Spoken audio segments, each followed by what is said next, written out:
Hello everyone, कैसे हैं आप सभी लोग। आई होप आप सभी अच्छे होंगे। आपकी प्रिपरेशन, आपकी हेल्थ, आपकी लाइफ, सब कुछ बहुत बिंदास चल रहा होगा। और अगर नहीं चल रहा है तो उसको चलाइए। सबसे पहली चीज़ मैं आप लोगों को यही बोलना चाहूँगी कि एग्ज़ाम्स, रिजल्ट्स, फिज़िकल, ये आपकी लाइफ को मतलब इम्बैलेंस करने देने आपको नहीं है। ठीक है, ये ऐसा नहीं है कि ये कुछ भी आपके फेवर में नहीं रहा और आप मतलब खुशी नहीं है। मतलब मैं मानती हूँ वो फेज़ ऐसे होता है भाई, मैं जो जिस फेज़ में आप अभी हैं ना, इस दौर से ही गुजरी हूँ। मैं भी जानती हूँ मैं भी कि किस तरीके की चीज़ें अगर हमारे फेवर में नहीं होती तो कितना दुख हमें होता है। सारी चीज़ें स्टिल मैं आप लोगों को बोलना चाहूँगी कि आपको ट्राई करना है कि आप हैप्पी रहें, मतलब किसी भी तरीके से रहें, चाहे किसी भी चीज़ को सोच कर रहें कि ये नहीं हुआ तो ये कर लूँगा, ये नहीं हुआ तो ये कर लूँगा। आपके पास प्लान बी होना ही चाहिए। आप डिमोरलाइज बिल्कुल किसी भी दौर में अपने आप को नहीं होने देंगे, बिकॉज लाइफ हमें एक बार मिलती है। ठीक है, तो उस लाइफ को मतलब स्पॉइल हमें इन छोटी छोटी चीज़ों के लिए नहीं करना है। जब आपकी जॉब में लग जाएगी ना, तब आप समझेंगे उस चीज़ को कि कितनी पैटी चीज़ थी वो जिसके लिए हम परेशान हुआ करते थे। क्योंकि जॉब आपको मिलने के बाद में और चैलेंजेस होंगे जो आप लोगों के सामने होंगे। तो ये फेजेस हैं लाइफ के, जो आपके शादी से पहले, शादी के बाद, जॉब से पहले, जॉब के बाद चलते ही रहते हैं। इन सभी फेजेस में आपको करना क्या है? आपको अपने आप को स्टेबल रखना है, काम रखना है, टेंशन फ्री रखना है। आप कहेंगे मैडम टेंशन फ्री ऐसे कैसे रख सकते हैं हम खुद को? रख सकते हो अपने आप को ये बताकर कि ये सारी चुनौतियाँ, ये सारी कंडीशंस आपको आपके पथ से नहीं ला सकती। ठीक है, आप लोग स्ट्रांग हैं और हमेशा रहेंगे, चाहे ये कितनी भी परेशानियाँ क्यों ना आए। आपको सिर्फ अपनी मेहनत पर ट्रस्ट होना चाहिए। अगर एग्जाम के ही कॉन्टेक्स्ट में बात करें, अगर आपको पता है कि आपने मेहनत की है और मेहनत करके, सपोज दैट कई बार ऐसे होता है हमने मेहनत की, हमारा फिर भी सिलेक्शन नहीं हो पाया, आपका वो सिलेक्शन उस पर्टिकुलर जॉब में नहीं हुआ, कोई बात नहीं, आपके लिए कोई और जॉब तैयार है। ठीक है, कई बार ऐसे फिर अगर दो केसेस में सिलेक्शन नहीं होता, एक तो वो कि हमने प्रिपरेशन ही नहीं की। अगर आपने प्रिपरेशन ही नहीं की तो फिर आप परेशान क्यों होते हैं? अगर आपने प्रिपरेशन की और आपका फिर भी सिलेक्शन नहीं हो पाया, तो आप समझ जाइए कि जो डेस्टिनी है आपको कहीं और ले जाने वाली है, कहीं बेटर जगह आपको ले जाने वाली है।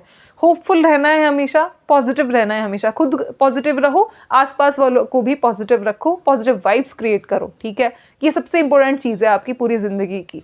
तो चलो अब हम बात कर लेते हैं जल्दी से आज के टॉपिक के ऊपर, जो कि आपका कट ऑफ के रिगार्डिंग होने वाला है।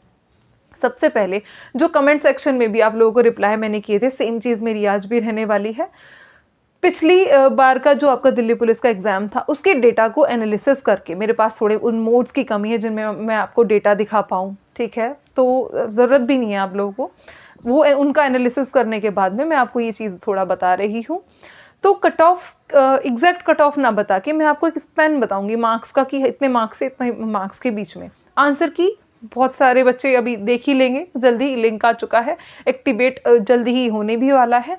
तो मैं आप लोगों को यही बोलूँगी, अगर आप मेल कैंडिडेट हैं, 65 अराउंड आपके करेक्ट अटैम्प्ट है, 65 to 70 ये मान लो आप, 66 67 अराउंड आपके करेक्ट अटैम्प्ट है और नेगेटिव नहीं है ज़्यादा। मतलब 64 काट पीटने के बाद में 63 64 मार्क्स आपके बनने चाहिए विदाउट नॉर्मलाइजेशन। तो आप, मैं कहूँगी कि आप प्रिपरेशन कीजिए फिजिकल की। भाई पिछली बार ना 9-10 नंबर बढ़ी थी, मतलब मेडिकल के लिए लास्ट जो फाइनल मेरिट बढ़ी थी आपकी, इस बार 10 नंबर नहीं बढ़ेगी। अगर 22 तारीख से ही फिजिकल हुए ना, तो 10 नंबर बिल्कुल किसी कीमत पे आपकी जो फाइनल मेरिट है वो नहीं बढ़ने। पिछली बार टाइम ज़्यादा दिया था भाई एसएससी ने, दिल्ली पुलिस ने, क्योंकि रिजल्ट आने में ही इतना टाइम लगा था। उस बीच बच्चों ने बहुत अच्छे से अपनी प्रिपरेशन फिजिकल की थी। इस बार वैसी चीज़ें बिल्कुल भी नहीं है। मौसम भी अलग था पिछली बार प्रिपरेशन का, इस बार सर्दियाँ हैं।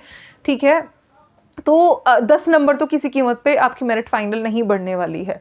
ठीक है, अगर हम बात करें फीमेल कैंडिडेट्स की, तो 55 नंबर, 55-60 अराउंड जिनके मार्क्स बन रहे हैं, अपना डेफिनेटली प्रिपरेशन करो। ये जो मैंने कट ऑफ बताई है ये यूआर सेक्शन के लिए है। ठीक है, अब बाकी कैटेगरी वाइज अपना देख लेंगे। ईडब्ल्यूएस ओबीसी का ऑलमोस्ट सेम रहने वाला है, ऑलमोस्ट सेम। ऐसे बहुत नीचे ओबीसी इस बार नहीं जाएगी भाई, क्योंकि जो वैकेंसीज हैं वो ओबीसी में इस बार कम है और कंपटीशन अपना पूरा है। तो ओबीसी वाले ये ना सोचें कि हमें बहुत एज मिल जाने वाली है इस बारी, तो बहुत एज आप लोगों को बिल्कुल नहीं मिल रही है। ठीक है, तो अपना जिनके नियर अबाउट हैं वो लोग डेफिनेटली फिजिकल की प्रिपरेशन कीजिए। जिनके मार्क्स कम है उनका मैं बताना चाहूँगी, होप खोने का टाइम नहीं है। मिशन मोड पे एसएससी और आपकी जो गवर्नमेंट ऑफ इंडिया है वो, ठीक है, तो मिशन मोड पे आपको भी रहना होगा। बैठ के घबराने का, पछताने का टाइम ये नहीं है। कर दिखाने का टाइम है। दिल्ली पुलिस में नहीं हो पाया तो एसएससी जीडी में करेंगे, ठीक है। जो लोग ग्रेजुएट हैं, सीपीओ बहुत अच्छा मौका, भाई डायरेक्ट दरोगा लगो ना आप। अगर आपका इसमें नहीं हो पाया, अब आप कहेंगे मैडम इसमें तो नहीं, दरोगा क्या लगेंगे, डेफिनेटली लगोगे, ठीक है। तो हर सीपीओ का प्रोसेस एक बैलेंस्ड प्रोसेस होता है। तो वहाँ पे आप लोग, अगर आप ग्रेजुएट हो, मैं आप बोलूँगी एसएससी सीपीओ की प्रिपरेशन करो।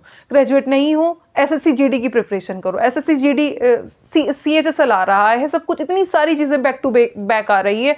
DSSB में वैकेंसीज आई हुई है। फिर आप लोगों को परेशान होने के लिए टाइम कहाँ है?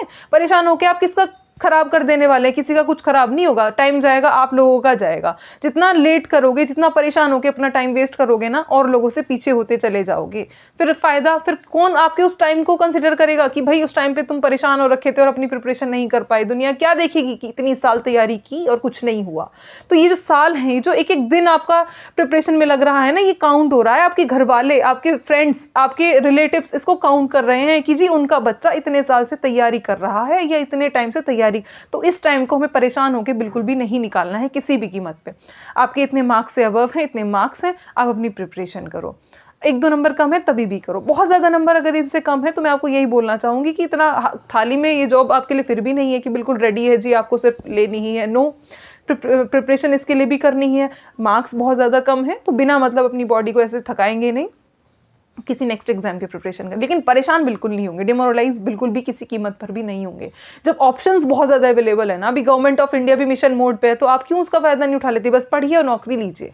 लेकिन हाँ, क्या सीख सकते हो इस चीज़ से? इस चीज़ से ये सीख सकते हो कि भाई पहले से ही सारी चीज़ें प्रिपेयर करके रखनी है। नोटिफिकेशन आने पे या फॉर्म की डेट अनाउंस होने पे, ये सारी चीज़ें बिल्कुल पास में आ जाने पे कि हम ढूंढे कि लास्ट 20 दिनों में सिलेक्शन कैसे लें, तो वो जड़ी बूटियाँ अब नहीं बची हैं भाई। 20 दिन में सिलेक्शन नहीं होते हैं। फिर आपको सारी चीज़ें प्रिपेयर करनी होंगी अभी से ही।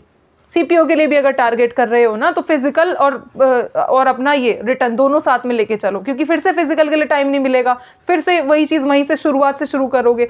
तो ये चीज़ें जो सीख सकते हो ना अभी प्रेजेंट सिनेरियो से, वो सीखो और उसको सीख को लेके आगे बढ़ो, ठीक है। और पॉजिटिव माइंडसेट के साथ आगे बढ़ो, डेफिनेटली सक्सेसफुल होना ही है आप लोगों ने, ठीक है। कोई भी डाउट अगर किसी चीज़ के रिगार्डिंग रह जाता है तो कमेंट सेक्शन आप ही लोगों के लिए है। कमेंट सेक्शन में कमेंट करके आप लोग पूछ सकते हैं।